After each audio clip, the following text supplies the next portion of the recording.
Alrighty, Dabblers, your old friend Kale here. If you can't read my shirt, my mom thinks I work at Bitcoin, but you know that I work at Dabl Club. I'm the proud community manager here, and it's a real pleasure to help facilitate all kinds of offerings that we do here to help empower builders, developers, and dreamers on their journey.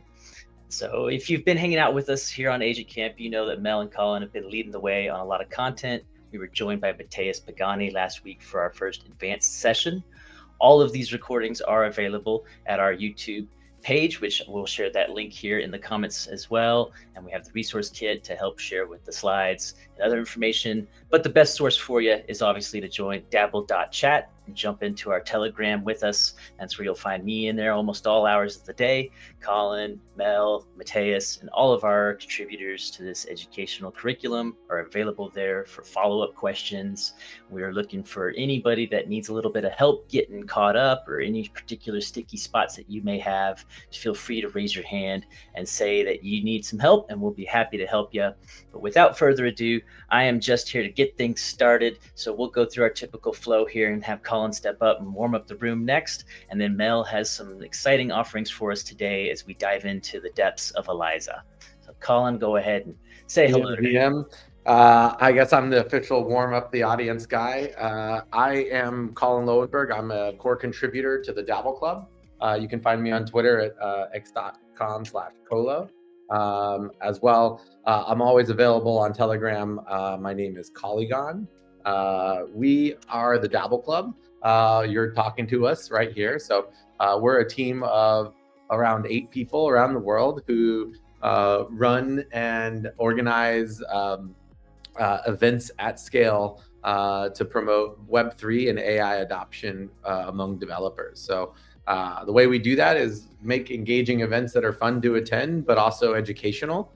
And as part of that, we also realize we have to build the tools that we want to teach to developers. We are always looking for leaders to take a leadership role in their city. So we have what we call Polygon guild mages that we work with, and each of the guild mages runs the events in their city, and we essentially help them organize meetups and workshops around the world. So last year we did over 200 events in over 40 cities. So we hope to do even bigger this year with the bull run as it is. There's a lot of demand for getting together IRL as well as online.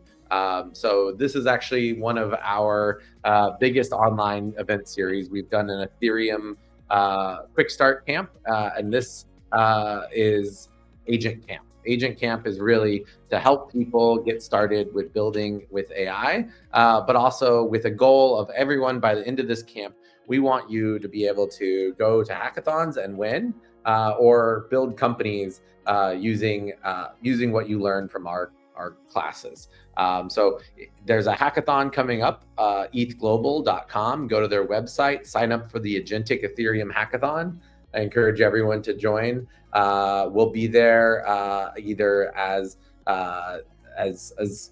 partners of ETH Global. We've promoted their events in the past, but we've also attended and we've been judges of their events as well. So we are pretty familiar with the ETH Global events, and I can tell you they are the best of all the hackathons that you can go to in the space. That said, we'll also be, alongside in our chat group, helping you build and win the hackathon. So I'd love it if everyone goes from this and then goes on to win ETH Global. That would be a dream for me. And ideally, you also build on Polygon. So Polygon is our sponsor, and they are actually giving out a ton of grants. They just announced last week 5 different new programs. Multiple of them are focused on AI agents. So everything that we planned this agent camp before we knew about their tracks, but at the same time, it's like a perfect synchronicity. Like what a coincidence! But also, this is what's happening in the space. So no surprise that we're teaching Eliza today on this call with Mel, our awesome lead DevRel, is going to walk you through how to build an Eliza AI agent, and from that, you should be able to go then apply for the AI agent Eliza track. and apply for grant money. So there's 1 million Polygon tokens being allocated to AI agents by the Eliza team. There's another million tokens being given to teams building AI agents on CrossMint. So you can apply across all of these at the same time. There's also an AI meme coin battle royale, which is fun on Gitcoin, and IoTex for DPen, and also just a general grants, community-directed grants program. So this is open to all projects. Even if you're not building AI agents, you're probably using AI to code alongside. So these are awesome. Go apply for some grants. I would recommend you do it right away. There's no waiting on a grant. When they fill up and they find their, the 10 or 20 projects that they select, they are done. So you want to get your application in early. Don't wait till the last day to apply. That applies for us too. So we may also apply for an Eliza grant as we've been building some awesome tools that we're going to teach you how to use. One more thing is I encourage everyone to also check out omi.me. This is a hardware device that also with an app that you can connect your app to, and you can actually collect gigabytes and gigabytes of data. So I would really recommend buying one or just checking out their docs on their GitHub, and you can build an integration. So this way you can actually have a mobile app that actually interacts with you throughout the day, as opposed to just an AI agent on your computer. I think a big part of agents is like, what is the use case? And the real use case is that agents should be helpful to us throughout our day, not just in this playground development environment. So I want to hand it over to Mel to talk about the Eliza project. You can find Eliza on GitHub. So just if you're looking for where to get started, there's always the Eliza GitHub. And if you're looking for the Polygon Grants program, you can just go to polygon.technology/grants. So check out these sites. And I want to introduce Mel. Mel is our amazing DevRel. He's been working for the last, actually all of the holidays, he was working hard to build Eliza bots and figure out how to teach this to other people. So there's a lot of other YouTube videos out there you can find. So we'll share those resources. We have a Notion page as well that we'll share the Notion page that you can find all of our information on. I'll put a link to it right here. But this Notion page has all of the past videos from our past calls. And so all of the content will also be on this page. So it looks like we need to add the third session here. So when this session's done, we'll add the third session here. But you can see the recordings from past calls on this page. And I'll put that link right up on the screen. All right, Mel, I'd love to hear about what you're going to teach us today. Hey there, hey everyone, RigGM. Thanks for the intro, Kale, Colin, and everybody who has joined the calls. I'm so happy that you've been joining us all this time, and we're about to get started with the real fun stuff, the real cool and exciting part, which is creating an agent on Eliza.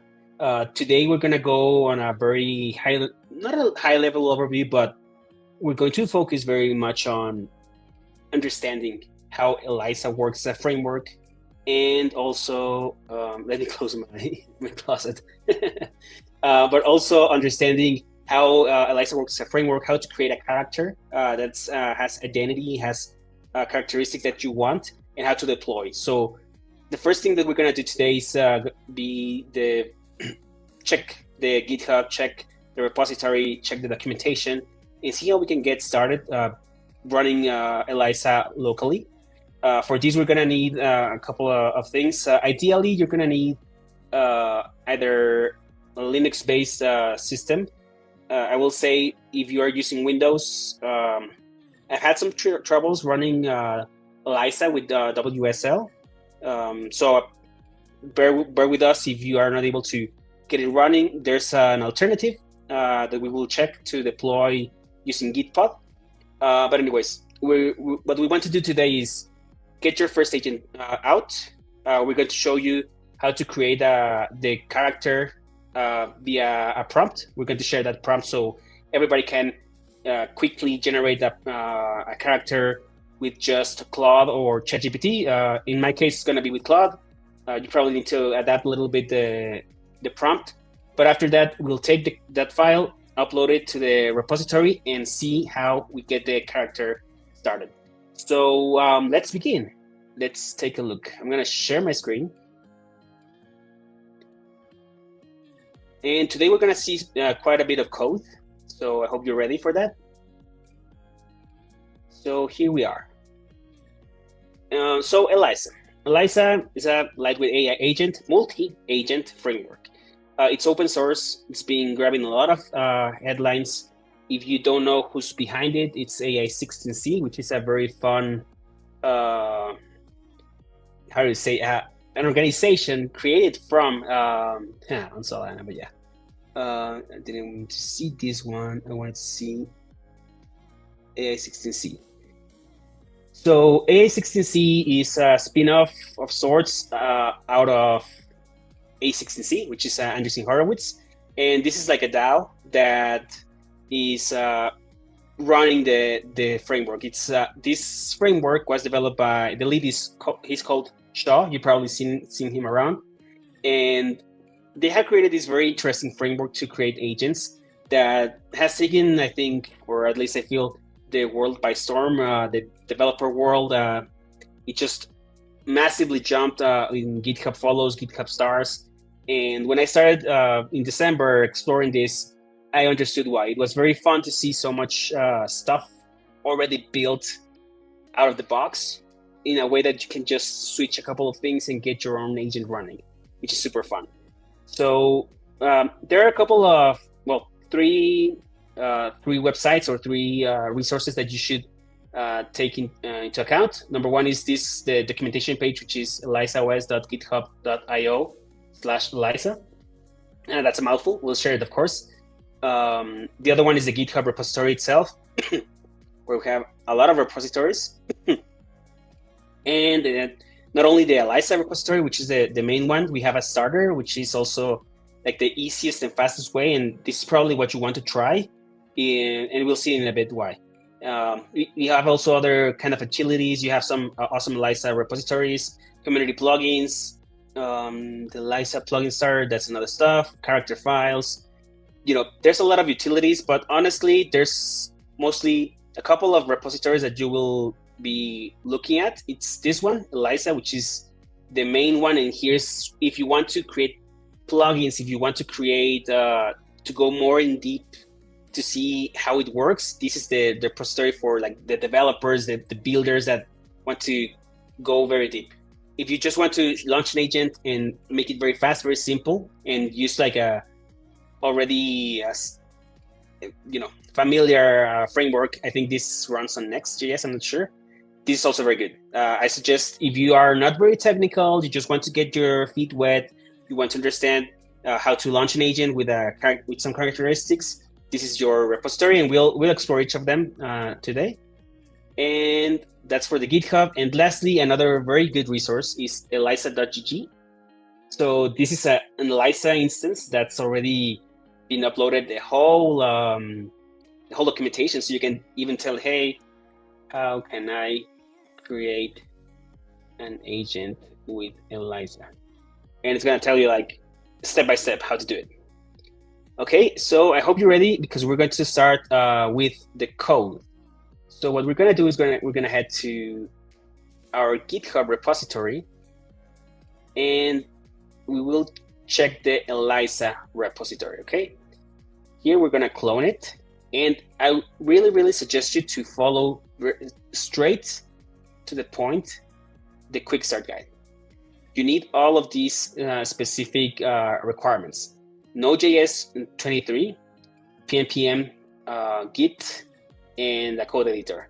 The CUDA toolkit is just if you are going to run local models, which, unless you have the machine and you know what you're doing, I don't see why not just take an LLM API key, either ChatGPT or Claude or even GaiaNet public LLM, and use it to begin with.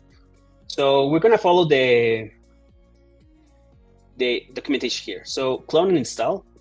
So let's clone the repository, and let me move around some stuff here, and let's go. So let's git clone agent camp Eliza. What elements? Okay.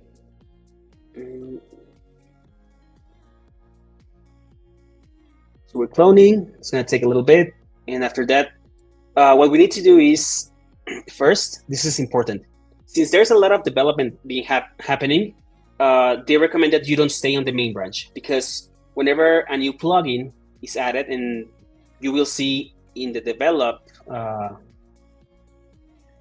think it's in the develop branch, you can see that there's a lot of people constantly submitting pull requests, because there's a lot of people building plugins like crazy, which is something that I love about Eliza, is everyone's creating stuff, creating cool functionality that we can all use later, because it's all open source. So whenever this one of these plugins gets uploaded to the develop or the main branch, it can break things. So it's recommended to do like a checkout to a specific version of the code. So that's why we need to follow this command: git checkout, git describe. Yeah. So we copy it. It's a little bit slow. Sorry about that. I mean, let's say that this finishes, okay? And let's see. AI agents. So ideally, you will end up with something like this. This is the repository that you clone. Close everything, and this is what you get off the bat, okay? And I'll share it in a bit once it finishes loading. It's taking quite a bit. It's quite heavy. So this is a repository, and I'm gonna make this a little bit larger, so you can see. And we have a lot of stuff on the base repository for Eliza. We have README. The documentation is very good. You still can follow the documentation on the website, but I want to show you. I want to show you where does the magic happen. So we have mainly two folders which you will be working whenever you want to start a new agent. So the first one would be the characters. Characters is pretty much a definition of how your character behaves. So for example, here we have one. If you've been around the Dabl Club Farcaster, there's a Gator one character, and I suggest you go and follow him. And here you can see it has a very specific format for how you have to define a character. So the character has a name, has plugins, and all of this information needs to be filled out by you. So for example, what happens when you get this definition, you have to define the agent name, the plugins that it's going to take, the clients, and we'll go in a bit to explain what is each of these settings for voices, or if you have like secrets for specific social accounts such as Twitter or Farcaster, and if you want to have multiple agents in the same instance, you probably need to handle not just one private key, or rather not just one environment variable, but rather have secrets for each of the characters, and each of them should have its own API key or Farcaster account or wallet, whatever you want to use. System, if you remember, when the previous sessions, we mentioned very strongly that system prompts are the key. So the system prompts like the main definition for your character. This is, for example, we instruct it to instruct the LLM, because remember, this is going to get injected into the LLM, as we had been doing before on Claude, for example. Let me share here in Claude very quickly. Let me move this to the end so it doesn't bother us anymore. So as you remember, here we have a system prompt as well. And we have definitions where we explain the role, we explain the purpose, we explain description of who this agent or who this assistant is. it's the same thing that's going to happen. This prompt gets injected into the LLM, and we'll see where. And that's where the LLM assumes the role of the character that you are defining.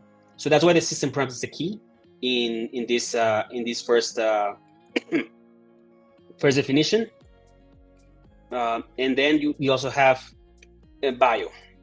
Bio is like the facts about your character, facts about how it is, definitions of its history. You know, for example, here we explain a little bit of how its perceptions, languages that it communicates, adapts communication styles to match local community, express emotions through metaphors. You know, try to be creative here. So you have like the more information you put and the more options you put here, and try not to make them too long either. Just try to put it in chunks as well. And this way, your character will get a more organic kind of feeling, because what happens with Eliza, it randomly selects one of these bio and gets injected also together with the system prompt and with the lore. The lore is similar to bio, but slightly different. It's more about myths and legends of how the character behaves. There's no real definition of how it impacts. It just adds more creativity and more fun to the character when you add different lore. Here's where you can be very creative.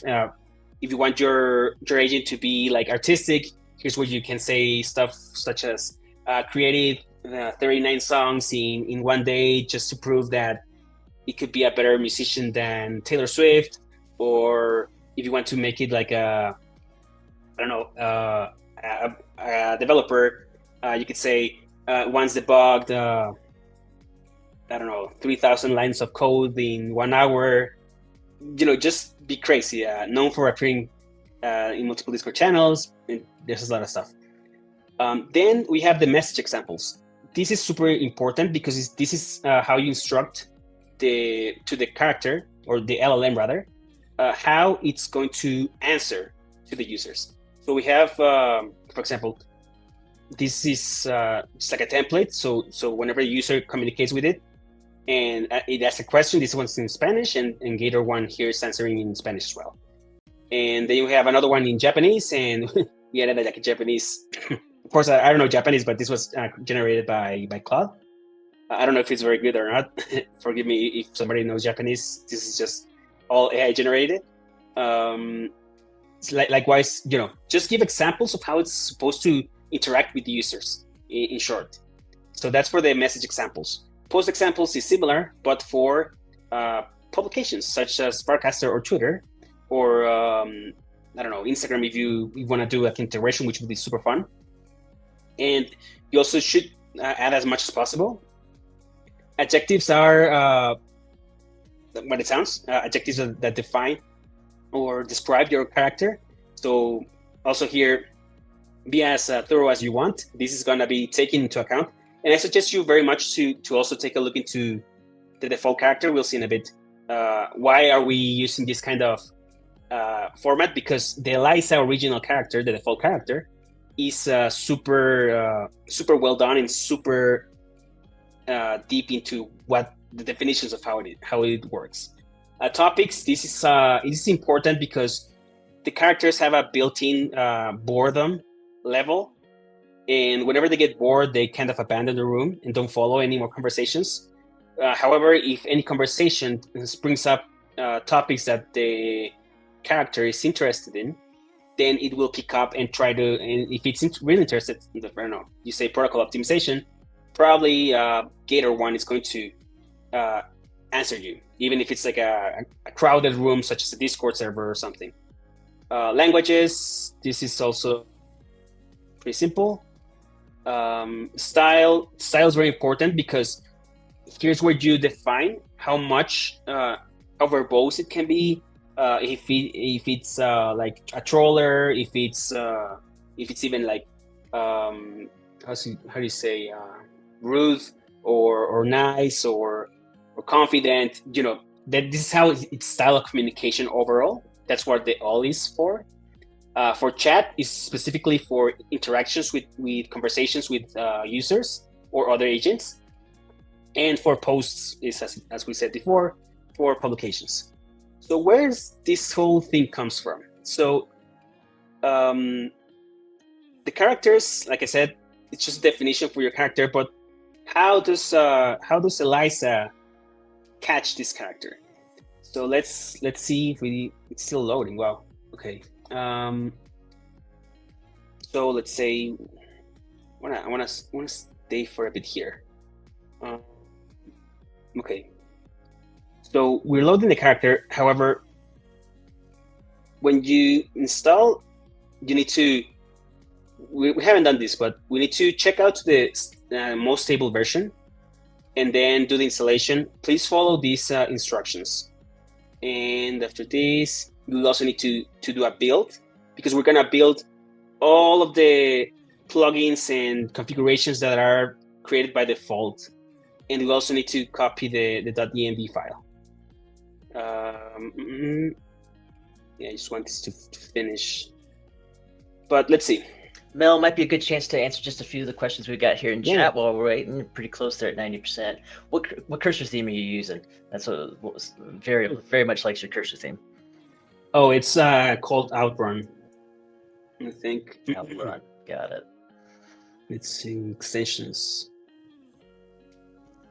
And then Control X has some specifics for you here as well. So is system like custom instructions on Claude Pro? Is that because system is different than the style and all these other pieces of information that you're giving it? How would you define what system is like meant to be? What information are you sending it with system? System is the main identity of your character. For example, if we move to C3PO, they didn't put any system here. Interesting. System, yeah. Okay, for example, Eternal AI. Role-playing generate interest in behalf of Troll Detective. Here, they name this agent Troll Detective.exe. But the other ones don't have it. Let me share with you where. Okay, so we mentioned two main folders. The characters one, which is where the characters are live.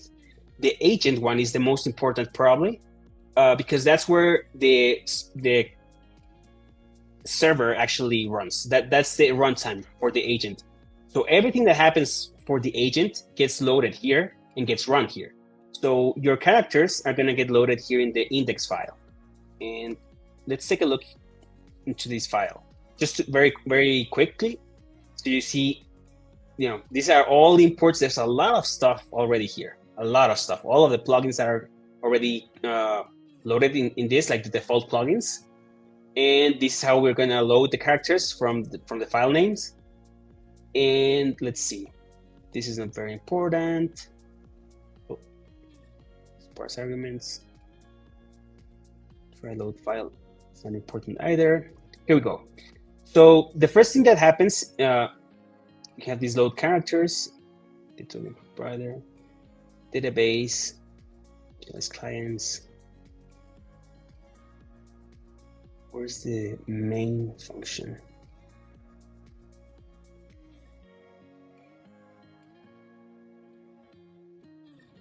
Okay, so here it is. This is the function that gets run first.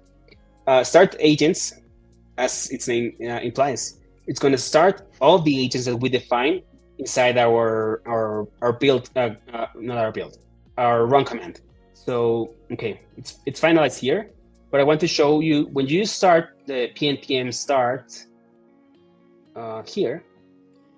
here's where you can either select a specific character, or you can just run the pnpm start and it's going to run the default character. So let's go and follow, now that it's finished loading, let's go and follow these instructions. Well, and Mel, just so we don't get too lost here and just kind of flesh some of these out, you've already answered one of these questions here, but just to touch on this, you are able to combine multiple plugins in one character to give it superpowers, essentially, right? Yes. That's a fun part about all of this. You can really select like plug and play for the plugins, as long as you have the required API key in case that you need it. For example, for the web search plugin, I think you need a Tavili or something like that. I had never heard before of that application, but I already got one of the API keys, so we can do web search. For image generation, I think you need also either ChatGPT or Claude LLM, which you should have already an API key. And then, mhm. oh, sorry, but yeah, I think that exactly answered his question. Seeing your list of plugins there, yeah, absolutely makes sense there. Control X wants to know specifically: are you using the term role play as a explicit requirement when you're giving that system instruction to tell it about being a character, or do you think you could just simply tell it you are C3PO? I think you can use both. I don't think there's like a would be interesting to test. I don't think there's like a huge difference, because at the end of the day, the LLMs know that they are LLMs and they are like role playing, so or just like pretending, because Claude is Claude always. So whenever you ask Claude who it is, it's gonna tell you it's Claude, unless you tell through a system prompt that should be someone else. Got it. And then last but not least here, before I let you run ahead here, would you recommend developing a plugin in ElizaOS main repo or in the plugin starter? Not sure. I haven't tried the plugin starter.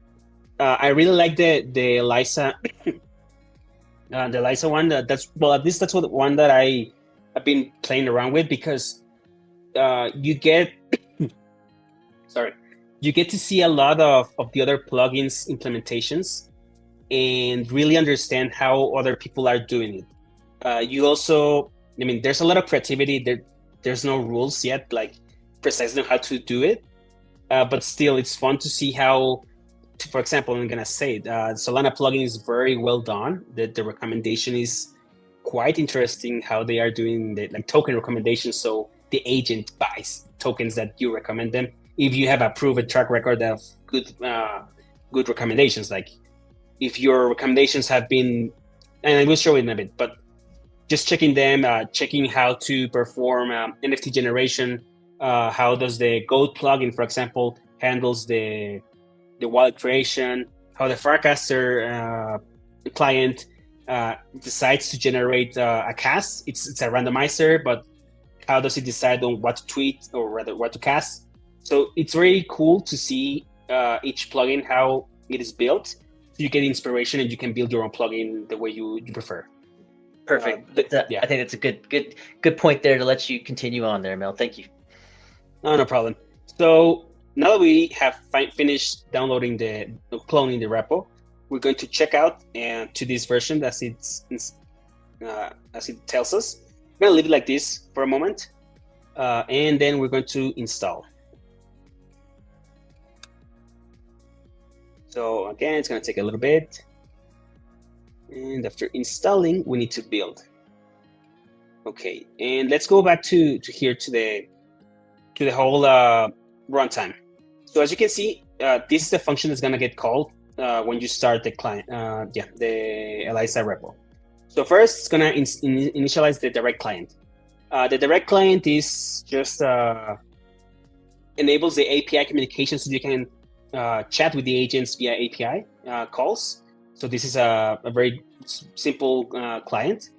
We also have the server port and some other definitions. Here, if you enter the pnpm start command with the character definition, it's going to load the characters that you want to start.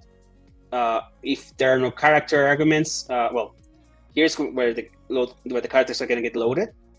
So as you can see, it's going to go and check on this folder that we were before, characters, and it's going to look for each character file. It's going to try to load it. So it's going to read it. It's going to validate that the character is well formed. So you need to follow that specific format. So here's the character config, character schema. So check the character schema. I suggest you can take this schema and upload it into your, I mean, you don't need to upload all of this. And I'll show you how to generate character files faster with Claude. And so it loads a character. And it gets pushed. If the character has an error, it's gonna tell you. However, if you don't define any character, it's gonna load the default character. And who is the default character? You might ask. It is very own. Oh, where is it? It's here. Okay, let me show it to you manually. So the default character comes here in the packages, and this is the third folder that is very important. The packages folder is where all the plugins live that are the default plugins, and there is one that's the core plugin, which is always loaded into all the characters, and this is where we can find our default character. Default character, of course, is named Eliza, and here's where you can see how the creators of the framework define the first character that was created here. So this one's running a local model. So if you don't switch this, it's gonna try to run a local model. So be careful in case you don't have the power. It's probably gonna get slow. My machine can barely hold it, so I prefer to use an LLM, an external LLM. So for example, here you can see the system very is defined by the team. Role-playing generate interesting dialogue on behalf of Eliza. Very, very clear. This is, and I like this a lot. Never use emojis or hashtags or cringe stuff like that. Never act like an assistant. This is great. I suggest you use that because otherwise sometimes, it feels very like, hey, I can help you. Hey, can I help you? And that's very, very lame for an agent.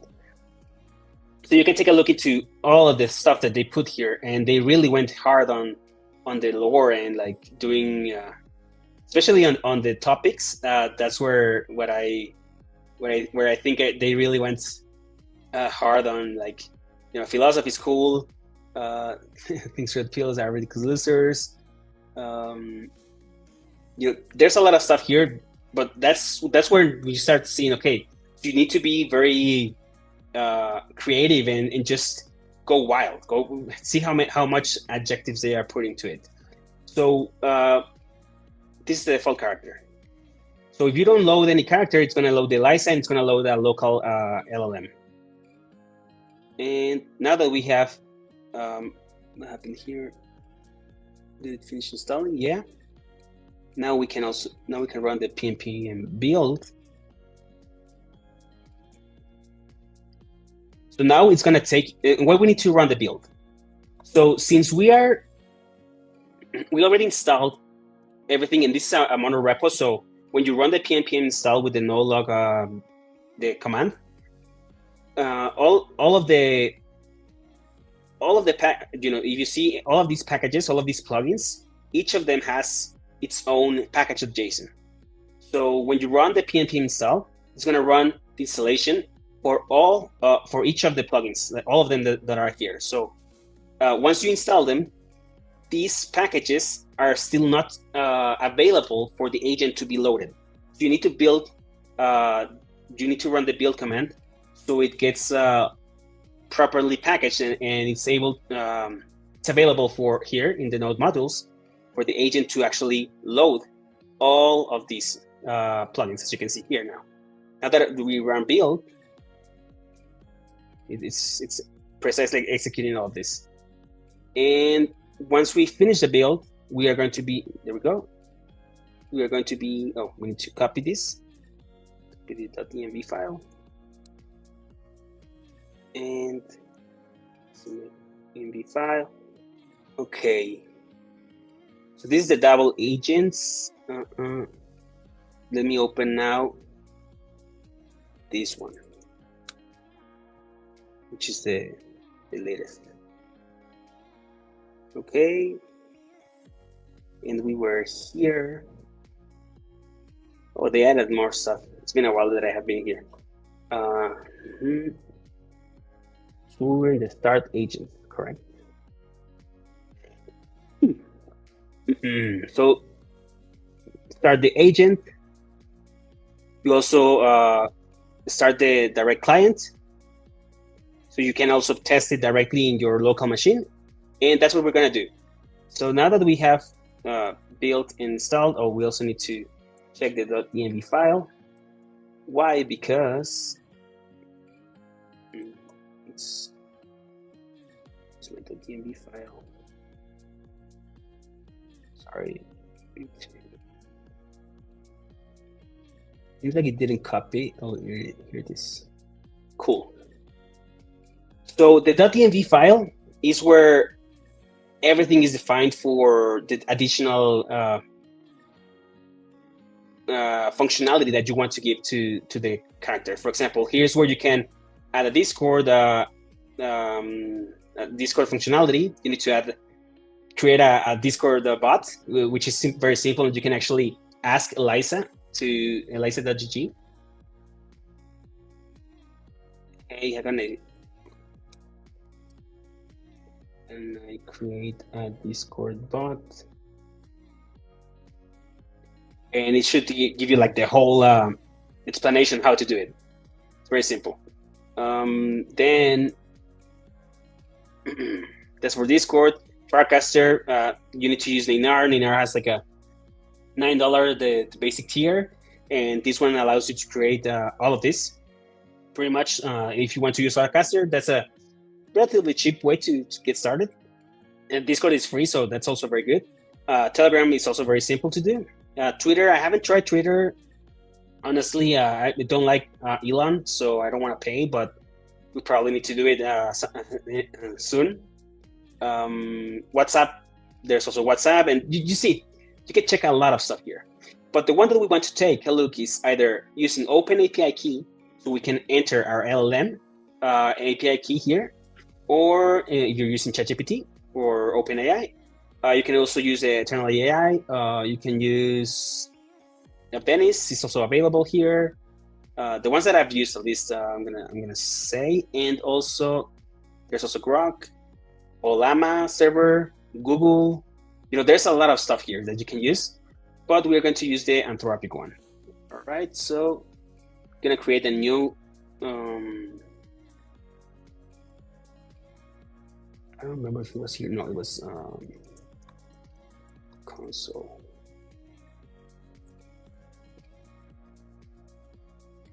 I'm gonna create one just for this session, in case any of you want to copy it.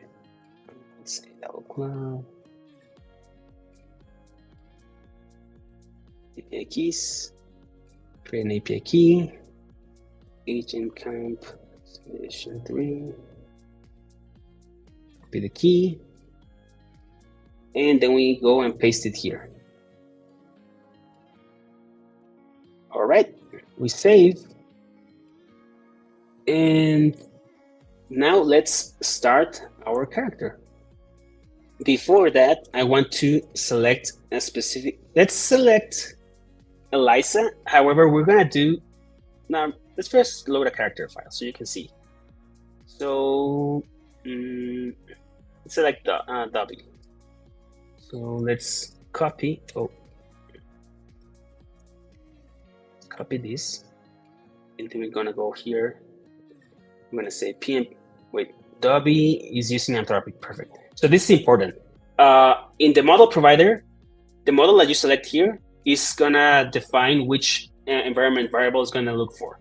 So if you select here OpenAI and you don't enter an OpenAI API key, it's gonna fail. So it says npm start characters. Oh, I should have just put W, but yeah. And go.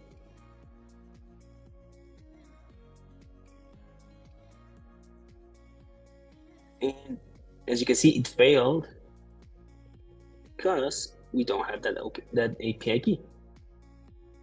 And there's a lot of stuff here. Resolved in a function. Yeah, it doesn't say here, but I know it's because of that. So let's switch this back to topic. Try again. And start characters. W. I think I don't have the not correct version. Okay, you see, that's an issue. So let's switch our node version. Probably I need to install everything. I hope not. PNPM start.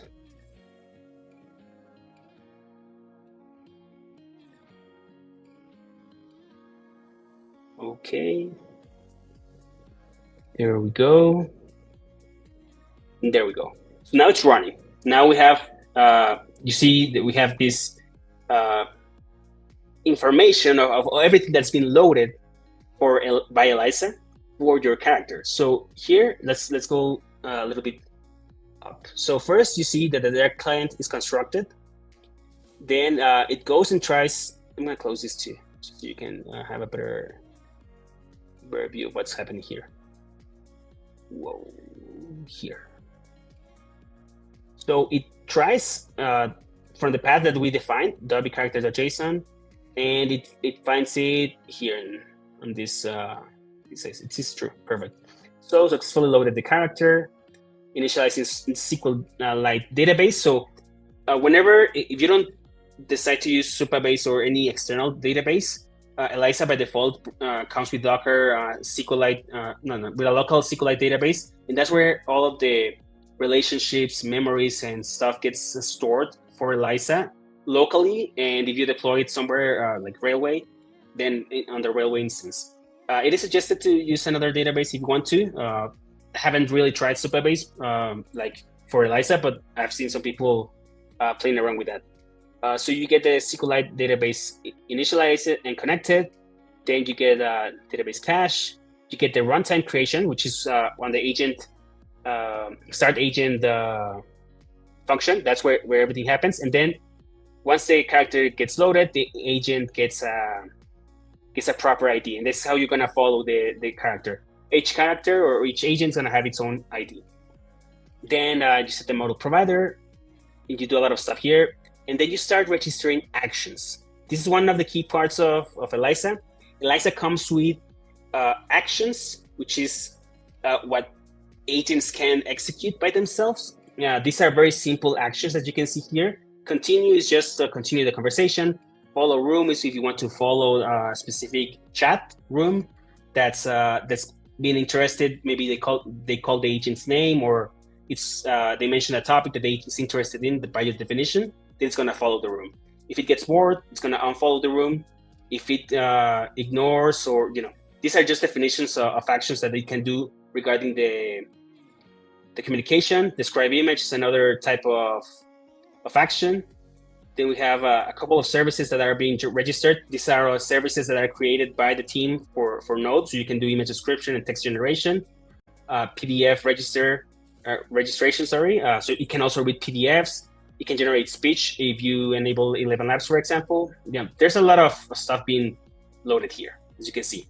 I suggest you take a look into this so you see what's exactly is going to happen. And whenever you create a new plugin, here's where you want to see your actions being registered. If you don't see your actions here, it means that your plugins are being loaded correctly. And we'll see that in the next session. We're not going to dive into plugins today, just to activate that couple. Okay, kind of supported, blah, blah. Then it starts loading, okay? It says, okay, creating memory. So since it's loading the who it is, it starts creating memories by itself. So it creates its own memory about being a magic house elf style, then creative problem solving. And these are definitions that are generated in the character file, and they're being loaded by the agent, and it's creating its own memory, so it knows how it's supposed to behave, and who he or it is. So this is all the memories, okay? And after everything gets loaded, it says, okay, perfect. You can run PNPM start client, so you can talk with the agent. So that's what we're gonna do. So let's split vertically right now. Dabl code, Dabl, and here's the agent compilation. We're gonna run the PNPM start client. And here what's happening is we are accessing now this folder. This is the client. This is an interesting repository. It's a Vite application with React. And it's I've been using it to understand how the chat works and how to interact with an agent via chat. So you can take a look into these and see exactly how they changed it too. It's been a while since I used the latest version. But here you can see how exactly all of the communication is done with the agent. And if we run the local host for Bit, oh, nice. They switched it definitely. So here's where you can see Dobby. So let's chat with Dobby. All right.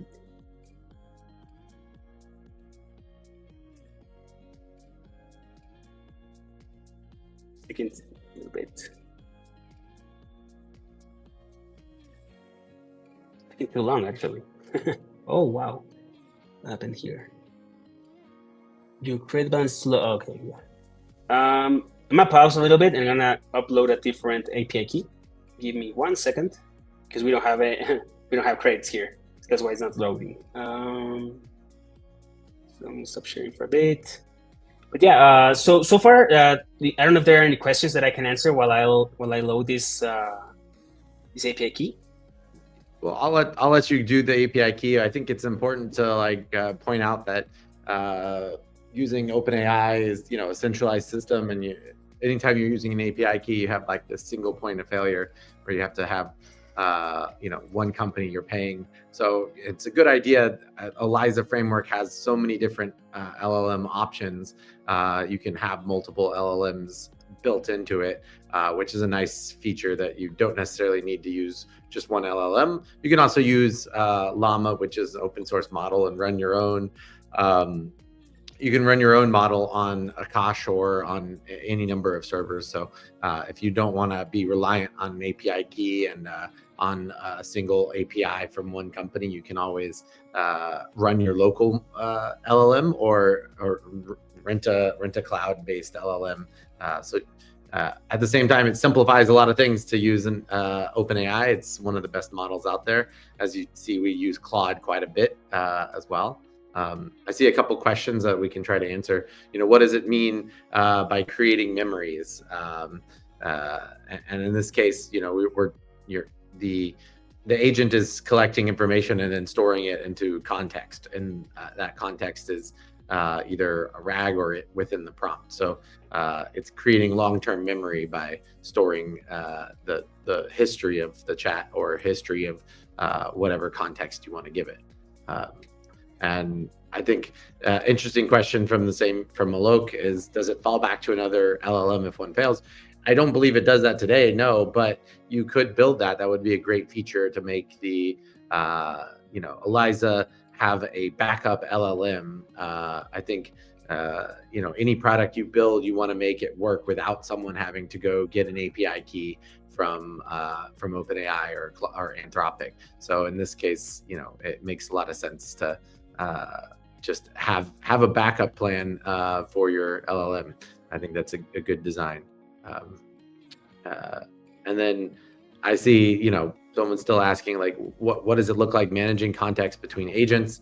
I mean, there is multiple agents in Eliza, so I think you can have the framework allows you to have launch multiple agents.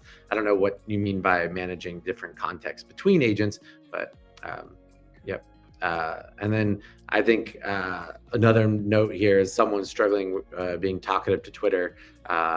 You do need to maybe tell the LLM to limit themselves to 280 characters to post to Twitter, right? And then I would say I'm excited because you're about to show us like a finished working Eliza bot. But I hope that everyone can go through this call and come out with an Eliza bot. But there are other resources as well that we'll share in the Agent Camp Notion page, which I would recommend. So I'll go ahead and post those links in there. That'll make it easy for you guys to find.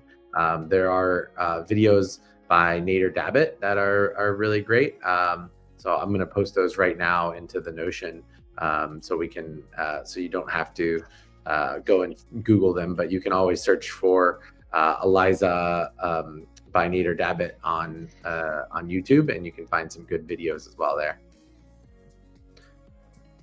Perfect. Thanks for Harley. Yeah. Kale, you want to say something? Nope, absolutely not. You're good to go. Okay, awesome. All right. So I don't know if you were able to see, but now after we changed the API key, now Dobby is alive. And where's Voldemort? Oh, didn't write it right. Anyways, so Dobby's working, and if we want to load another character, we can just switch another character, but that's not very fun. Let's create a character, and here's what I suggest you to do. For example, for us, we have created a specific system prompt, and we're going to upload this into the resources, so you can have this prompt available too. I do suggest that you upload some example characters that you either generate before. For example, if you've heard me talk about the Agente Burrito before, this is where we created it. So we have it also as a reference to create new characters. We of course upload the Eliza character here, which is the one that's the base reference for the default character. It was way more crazy before. You see, this is the one that I wanted to show. Metaphysics, quantum physics, non-classical metaphysical logic, Heideggerian phenomenon. You know, before Eliza was much more fun. Now it's a little bit toned down, I guess. But once you have these files, and I don't know, if anybody wants to give me a prompt for a character that they want to show, please generate it. And if you can share it somewhere, or anyone can suggest, and I'll write it. Let's go. Who wants to suggest something? Create a character. I don't know if anybody's writing. Let's get some ideas. What's the question? What's the query that you want people to? Someone said Deadpool. All right, Deadpool's pretty funny. Ted Lasso. I love Ted Lasso. Maybe we can have both. Yeah, of course. Deadpool. Plus Wade Wilson, right? It's Wade Wilson, aka Deadpool, merged with Ted Lasso. It should be a loudmouth and arrogant, yet but inspiring and helpful coach. And it's gonna give us like a whole definition, but I actually should have asked, give me the character.json file for this. So let's wait for it to like generate some descriptions.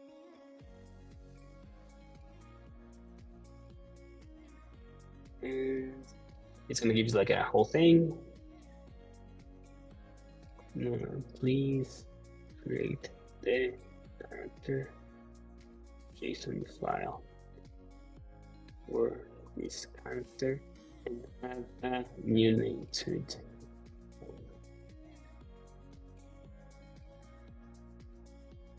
Oh, it really goes the distance. It's exactly what we want. We want this to be very, I mean, the more information you provide to the Eliza framework, the more engaging your character is going to be.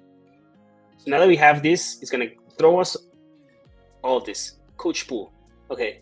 Super creative, I guess. So you see, some things are not great. This is our hallucination because it shouldn't generate any plugin. That doesn't make any sense. But let's we'll let it slide. We'll delete it in a bit. So we're gonna wait for this to finish.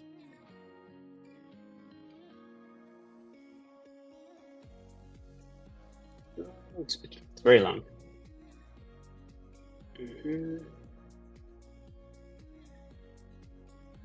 Okay, we got this. Now let's move to our repository. And where do we need to place this? In the characters folder. So now we say coach pool dot character dot JSON. Copy paste. Let me remove these plugins, otherwise it's gonna throw an error because this doesn't exist. I don't think we need any username right now.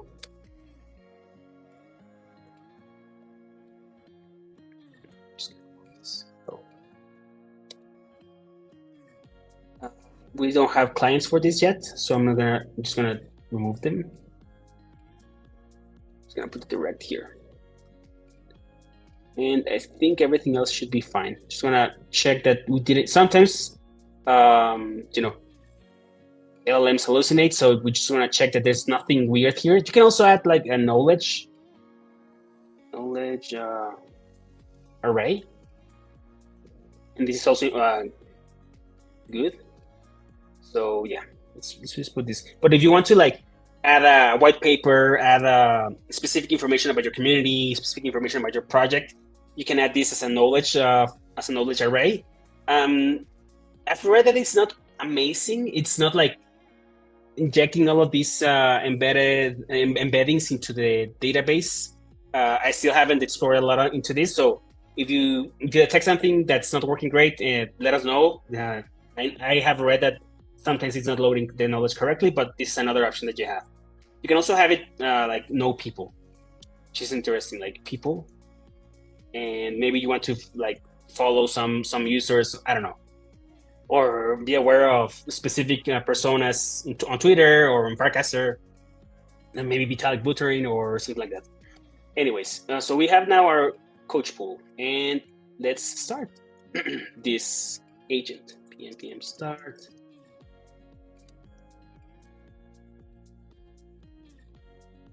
Coach pool.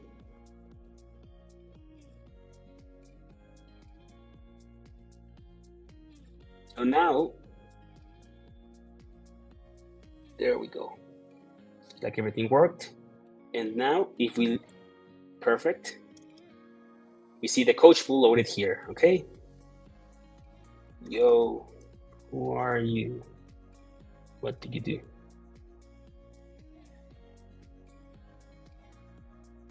And here now, the character should behave completely different from what Dobby behaved. This is dramatic swings, maximum for the entrance, header to champion, coach pool, former merc, turn motivational maverick. Amazing. So you see, now we have like a very cool agent that now is very specific to what we requested. So this is like the very basics of how to get your character started with this repository, which is the main Eliza repository. And if you wanted to then just upload or let's go ahead and create upload the character into a server. So I suggest to use Railway. Railway is actually pretty decent, I would say. We need to, of course, upload the repository. So let's check out. Let me see. Branch. Okay. So let's read comment message. Create coach pool character. Then just switch the French name. Another name.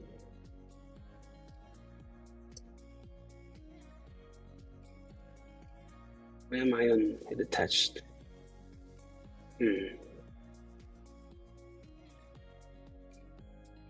Nice. I don't know what I did here.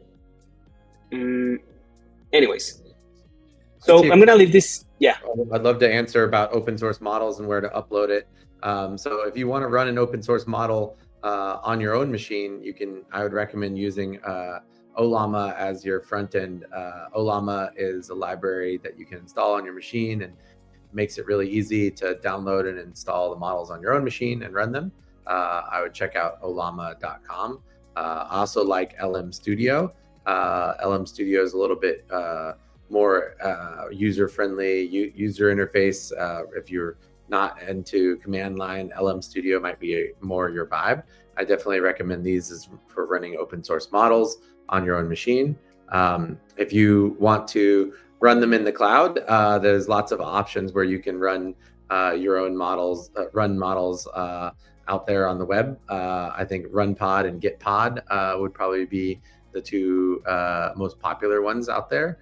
RunPod being runpod.io. I also have to give a plug for Kosh Network, which they have a amazing decentralized network that you can also run your LLMs on the Akash cloud. So you could save a lot of money by paying with crypto, or they actually take credit cards as well. So you can run models in the cloud that are open source models. I'll plug it, a quick shout out to my friend Andrew, who created LLM Heaven, which is like a nice tool that lets you quickly run things on Akash. So you can choose your model very easily and then click deploy on Akash. So very easy to deploy. So hopefully that helps. I'm not recommending any of the big 3 cloud providers, but they do exist. And obviously you can go to any one of those 3 big cloud providers. I see some comments. Someone mentioned modal.com. Yeah, so I hope that helps. We'll do a class on open source models and how to run them perhaps later next week. And then also see someone was asking for the system prompt for Claude. I think we went through like what the default characters are and how that relates to the prompt. Also, I see a lot of like people excited about what we're doing. So if you want to share this video, feel free. And if you do build something, please tag Mel on Twitter. He's Troop Degen. So I encourage everyone to go publish something publicly, and feel free to tag me as well, and Kale as well. So if you go and want to share about our show, or you want to promote what you've built from this class, please tag us so we can we'll even share what you've built with our community of 40,000 people. So we have a lot of followers. I think it's 50,000 now. So if you build something with Eliza after this call, then we'll be happy to share it with our big community. Mel, what are you working on now? What's next? I'm deploying on Railway. So right now, what I'm doing is I just uploaded. I don't know you were following. If everyone else was following it, but it's just creating a new repository on our GitHub account, and I'm also gonna once I pushed and created the new repository, I'm gonna link our Railway to my GitHub, or rather our GitHub repository, so we can actually connect it and deploy the agent. So give me 1 second. You want to show us? Yeah, I just need to. I'm loading into my GitHub. I don't want to. You don't want to show us your private keys? Yeah. It's rather the 2FA. So, okay, now we're ready. So the only thing I did was over here, I committed the changes. I committed them to the main branch. I had to merge the changes that we did.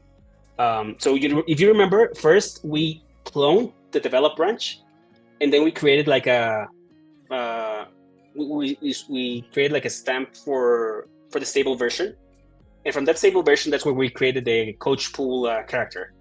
After that, since we want to just manage everything on main and don't hassle too much on our end, on our repository and on our Railway account, I created the main branch, and that's where I'm using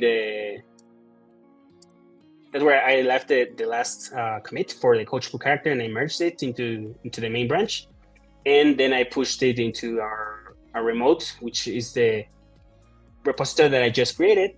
I did the git push origin main, so now our code is living on our GitHub account here. Also, rather. Okay, that was not what we needed. But then let me switch to my account. It's no biggie. Here we go. Create a new one from our repo. Should have it here. And I can select a new repository, which is this one. Perfect. Save. And now we should be able to see it here. There we go. Agent camp. Is this one? Is this the one? No. I'm mistaken. Sorry. Let me see. Agent. Oh, it's on this one. Okay. This is not the correct.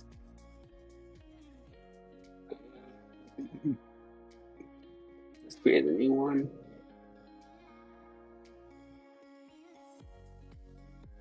Agent camp. I see. Not showing. Let's see. Okay, it's because I selected the wrong one. My bad. It's this one.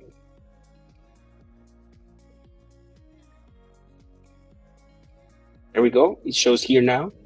You select it, and it's really great because everything's very simple for railway. The only thing that you need to take into account is once you start, you connect it, and it automatically starts building. So the only thing that you need to do is make sure that you add your environment variables here. So I'm gonna stop again. No, I'm gonna stop. I'm just gonna copy all of them like this. Okay, and then we have to wait for this to finish building. So I'm gonna pause here for a bit, and let's go through some. Well, I know. Okay, so this is we're gonna leave this building, and we'll show once it's running. We're really not gonna be able to communicate a lot with the agent because it doesn't have any other client. So if we wanted to communicate with it, we would need to create a Discord bot or a Telegram bot, and so we need to add these variables into here, into the Discord application or the Farcaster one. So right now we're not going to be able to show a lot of what's happening, but that's how you deploy it. And if you actually create, if you actually add the Discord API, that's very simple to do. And should we do it? We have time. I think it would be good. So let's ask Eliza how to do this. It says we should go here.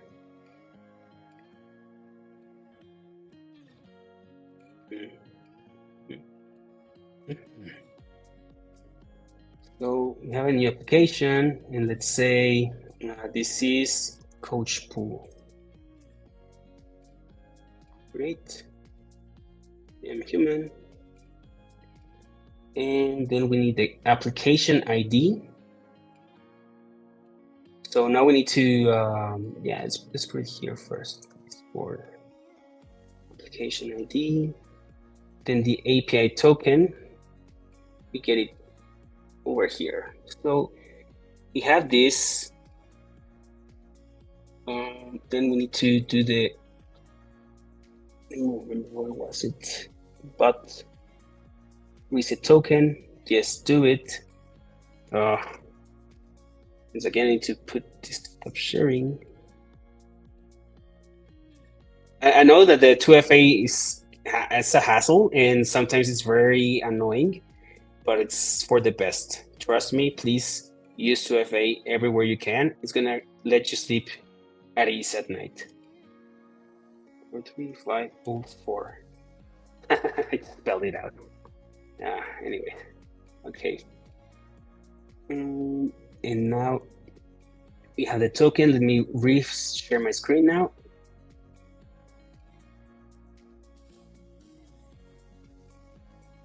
There we go. And now we have uploaded this information. Let's just switch this in our repo, rather in our railway account. And it should be just these two big variables. We're gonna need to rebuild. Hope it's not very long. But after this, we should be able to load the Discord agent. Let's see. Let's open Discord first. And also, let's add the bot. Here. Oh, a couple of things that are very important for your bot. You need to get this presence in this intents. Activate them all, please. Otherwise, it's not gonna work. Okay, save changes. And then where was the installation? I think we can use this one. And let's just enter this to server. And let's just call this. Maybe we should add it to Dabl Club for a bit. Let's see what happens.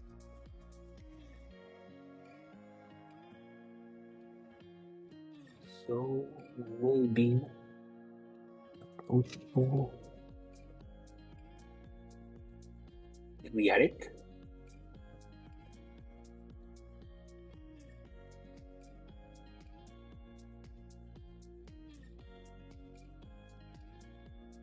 No, we added it. Let's see.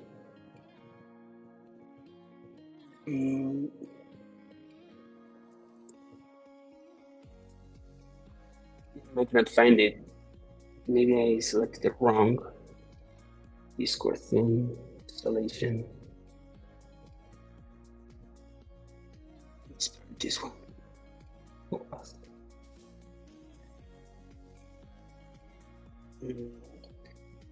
I don't remember where was the. I think it's this one here.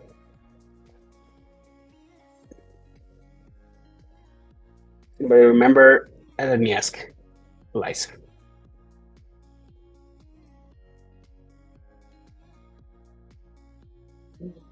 Use the OAuth. Okay.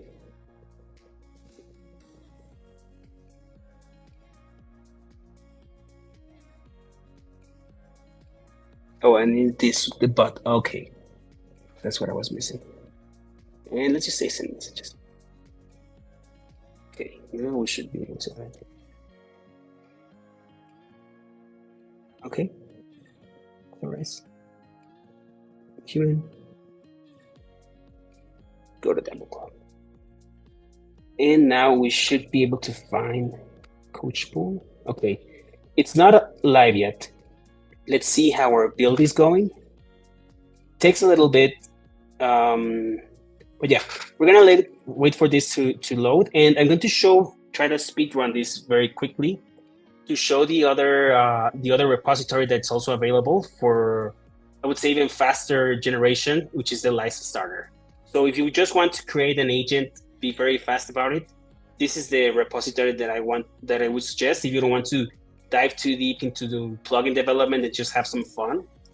This is the one that's better.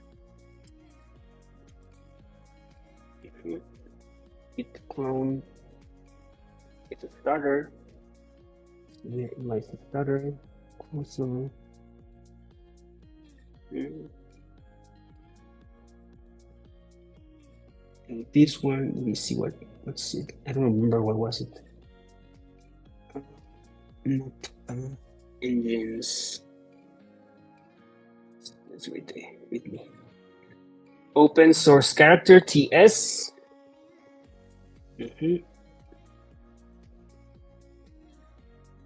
Dependencies. Okay, so let's run those commands.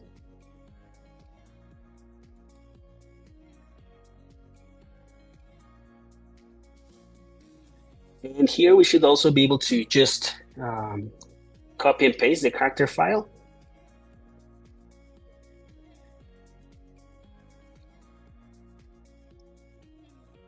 And then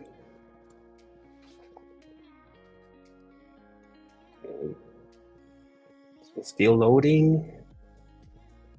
It's still installing. Yeah, it's code, so we need to be patient with this. Perfect. I guess we can just run pnpm start then. Oh yeah, we don't have the model.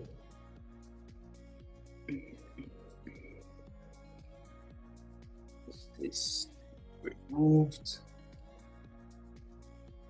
I don't know what this is happening. Still loading. Takes quite a bit. Let's see if the character is ready. Could it be because I'm using again? I think this one shouldn't wait for 23, but shouldn't require this one. Oh yeah, this one did require it. But could be that we are not using a proper. Okay, it's loading Eliza. Let's run the local model. In this one, it's a REST API. So yeah, I'm not. It's been a while. I haven't really used the starter. It should allow me to run npm start, run with Docker, run the image.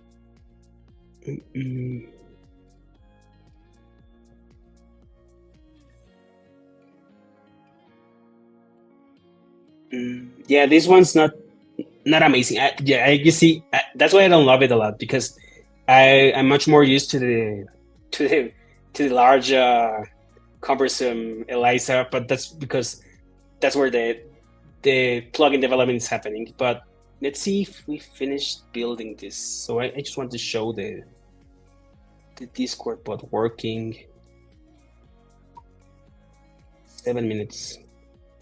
Yeah, it's quite heavy. I wish it was faster. I don't know if there's any questions that we can answer. Are you alive? I don't think it's alive yet. Someone suggests to clear your SQLite. I see some people also asking if we build cool stuff on the Eliza fork, how do we export it as a standalone project, and breaking all the other plugins. You don't need to use the plugins. I think that you can just comment them out. There's not a problem with building your own plugins. I think, in fact, once you've built a plugin for your own Eliza, you can make a pull request back to the main Eliza, and they will accept your plugin. So if you build a plugin for Eliza, I encourage you to submit it to their to their main repo, as well as apply for one of their Eliza grants. And if you want a good starter, you can start with the ElizaOS Eliza starter. And then someone was asking, can you show us something on the SQLite configuration and the relationships you were discussing earlier? That was just a minute ago. On the specific SQLite implementation, I'm not 100% sure on the initialization. It's over here. You want to take a look. What really is interesting for me, and we'll dive deeper next session into this, is when you start looking into the plugins. And specifically, the core plugin has some very cool stuff for managing this database precisely. So the way that here's where you can take a look how the database adapters work. There's all of the adapters here, and maybe I should have started with this. So there are several things that are key for Eliza development. So adapters are just for databases. So all of these adapters, as you can see, Supabase, SQL.js, SQLite, Redis, Postgres, and PostgreSQLite are all databases. So that's what adapters are for. Clients are more of like bringing in information from outside. For example, direct is to expose the agent to an outside environment via an API endpoint. Discord, Firecaster, GitHub Lens, and all of these are all platforms that the agents can interact with if you enable the client and if you enable the proper API keys. The core package, and this is where the plugins start loading. Plugins are composed in general by three main components or three main blocks. So the blocks are actions, which we already discussed. Actions are the very specific executable actions, as the name says, that the agents can do. Then you have also providers. Providers are kind of like the eyes and ears of the agent. So here's how you bring in information from outside into the agent. If you want to, for example, add, let's go and take a look into the Goat plugin, which is one of the most interesting one for wallet generation or for wallet management, on-chain interactions. So you have this Goat plugin, and the plugin, what it does is gets the provider of the wallet provider to the wallet client. So here's where you get a wallet assigned to the agent. So this way, when this plugin gets loaded, and you can see where the plugins get loaded here, remember in the agent runtime, you can see where the plugins get loaded. Here.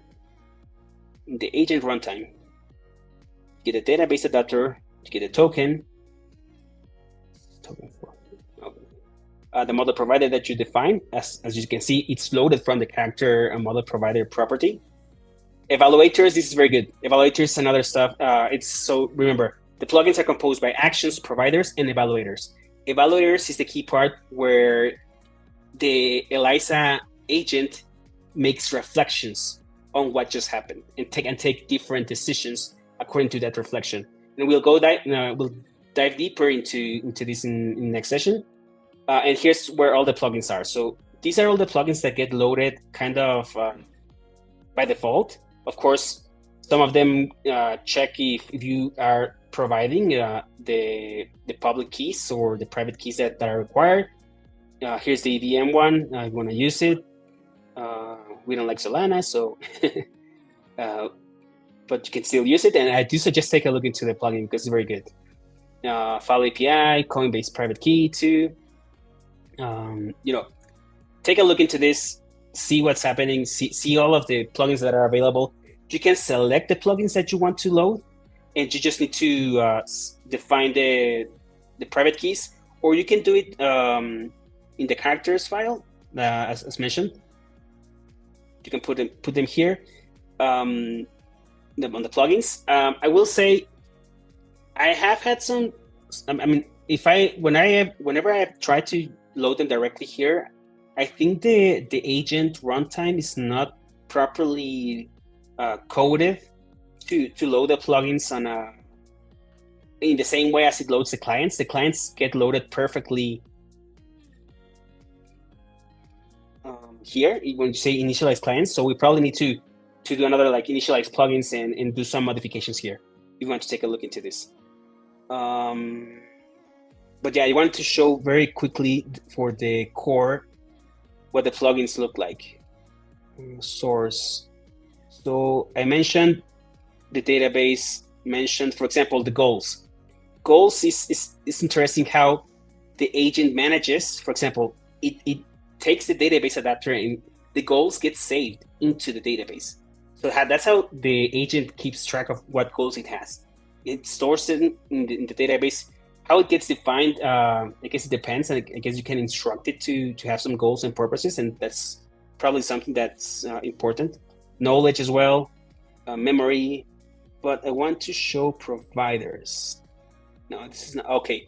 Now remember, the one that I wanted to show is the Bootstrap plugin. This is the one that you should definitely just take a look, and you can see here's where they define the three main components: actions, evaluators, and providers. Actions, if you remember, these are the ones that we saw that were loaded first, which are all related to the room following and conversation following.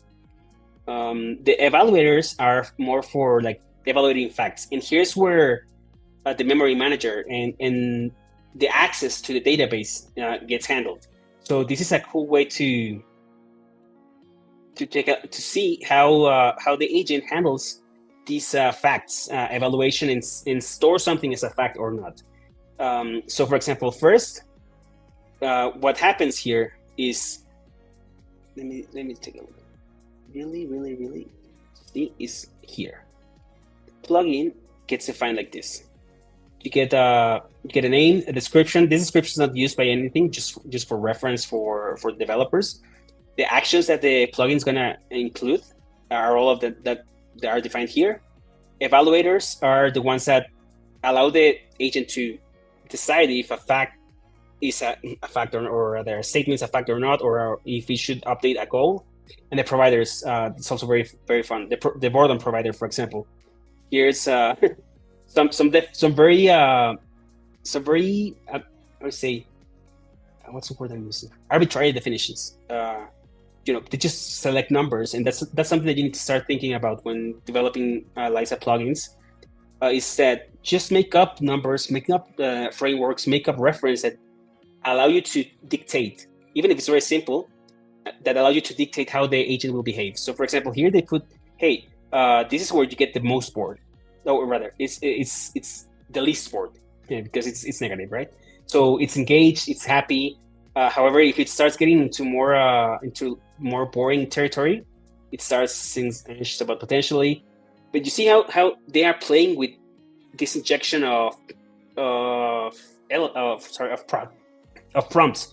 This is all prompt engineering. So that's what they're doing here. They're just indicating to the agent, hey, now you are feeling disengaged and struggling to maintain interest. And this gets injected into the agent, and that's when it enters into the evaluator. And the evaluator might say, okay, so maybe I should not keep the conversation. And you start seeing, okay, task, update the goal, analyze the conversation, and update the status of the goals based on the new information. And these are all prompts, and this gets injected every time that the evaluator is called for this.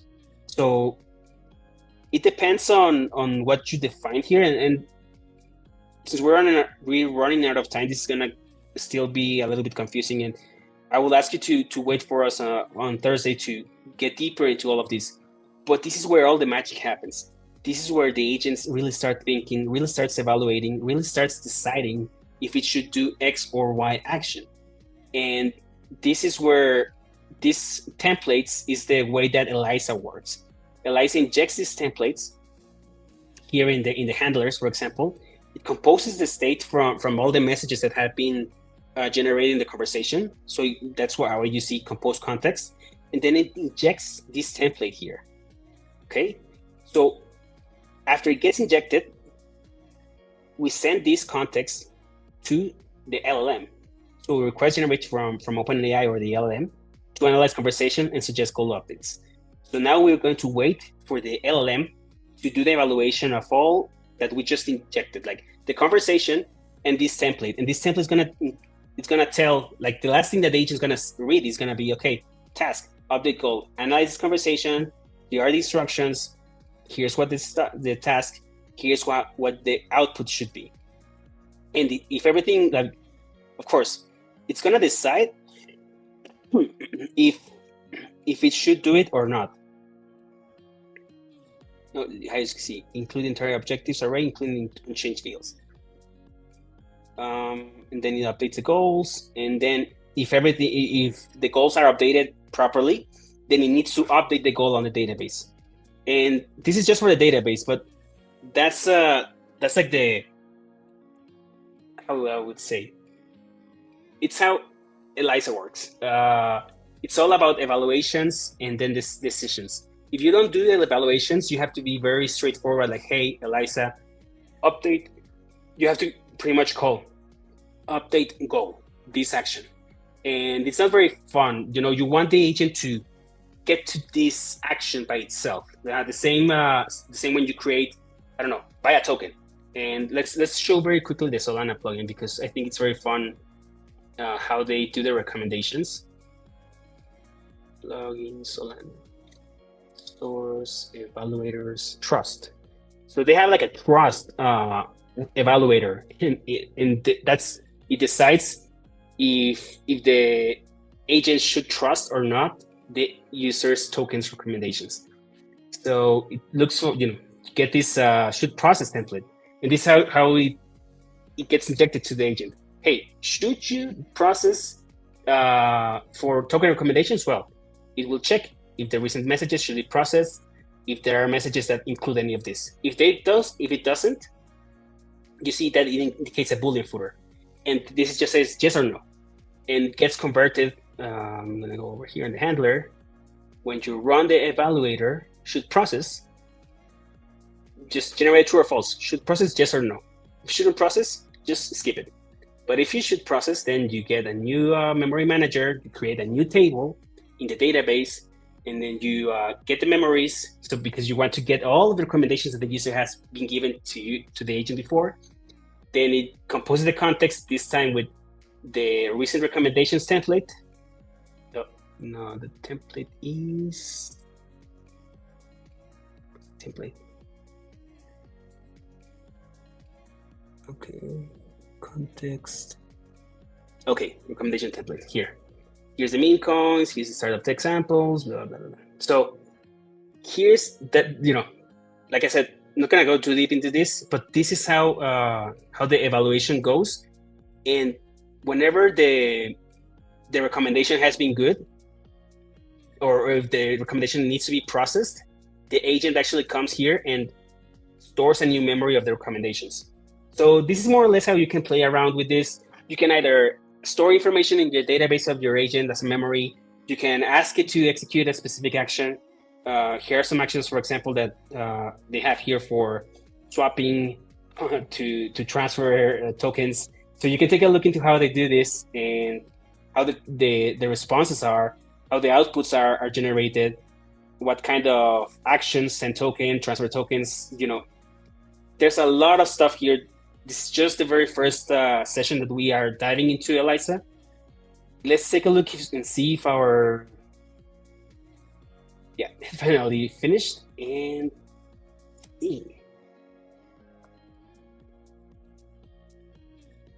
oh, it's not live. Yup. I wish. I don't think we put the Discord client. That's why it's not loading. So I don't think it's put. But yeah. So that's it. That's it for today. It's a lot, Mel. Yeah, let's connect it to Discord and Telegram and Twitter, and show people how to take their ElizaBot live. I think somebody already in the chat got it running and put it up on Twitter. So we've got people in the chat who've been following along and have already got their bots live. Someone said my agent's already alive on Swarm 42. So when you get your agent live, go ahead and tag us. We'd love to see what you guys built, and we'll retweet you and share what you've built. Next session, I'll let Kale tell you about the next session. Thursday, we might cram an advanced session in between here and there. They kind of come up organically. So I'll talk with Mateus and Mel and see if anyone wants to fill something in between there. But the next scheduled session is available for registration on that Dabl Club Luma page. That'll be this Thursday, same time, 11 a.m. Just like always, all these sessions are recorded. This one here is probably ideal to rewatch and make sure that you can go through these steps and get to that position. So some of y'all, like Colin has mentioned, have already deployed, so that's fantastic. Mel, I'm going to help you with our Discord because it's set up for old guild ops. So there's a lot of the hierarchy with the roles and whatnot. So I bet there might be some blockers in there for this. So we're going to clear it out and create a little arena or a little club for you guys to be able to deploy your own Discords. Bots there as well. We'll see if we can get some integrations in our Telegram and let you guys start flexing what you're learning. Yeah, definitely. And remember, this was just mostly about understanding how to create the character. We didn't really dive into plugins, so that's why I didn't put the client. But next session, we'll take a much slower approach on how to select different clients, different plugins, how to start playing with the functionality that's available for you, and start diving a little bit deeper into the plugin creation, because the next Monday session, it's going to be advanced plugin creation, and we're going to do on-chain stuff. So this is just the beginning. This is just mostly about character. We wanted to get you ready on how to deploy it, how to get your character running locally, and how to deploy it on Railway. We will also create a resource for deploying with Github. I'm not very familiar with this platform. I just did it a couple of times. So we'll make sure to give you more resources. So in case that you want to use Railway or you want to get something more like easy to use instead of having to run it on your machine, you'll have that available too. Oh man, I'm about to check out Eric's work here. He's already got it bridging from base testnet to Polygon Avoy. That's fun stuff there. Oh yeah, nice. Do share it.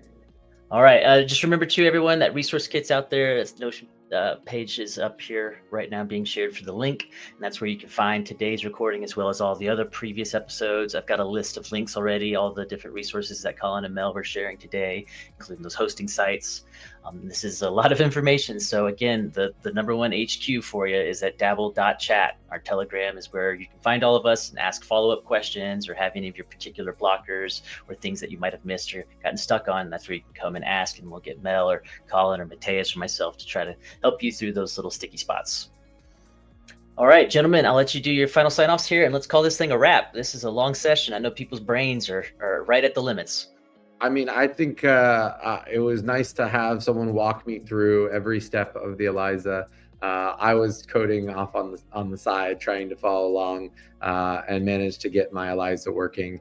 I ran into some of the same issues. So I think, if you have any questions, you guys are all welcome to reach out to us. I realize I have some emails I need to reply to, but you can also just ask us in our chat group. Go to dabl.chat. And you can join in our chat group and you can ask us questions. We have an Agent Camp channel, so feel free to ask us questions in there. We'll try to be responsive. You can also go to the Eliza Discord as well to ask more technical questions on Eliza specifically. But we will be chatting in there. So stay in touch and see you guys on Thursday. Mel, any last word? No, thanks a lot for bearing with us. I know these ones try to make it simple, but it's hard because Eliza is a very thorough framework. But this is just the beginning, like I said, and it takes a little bit. I'm not gonna lie, it took me a bit to understand a lot of the things that are happening. So if you feel like this is going too fast, if you feel like this is way too much information, that's super normal.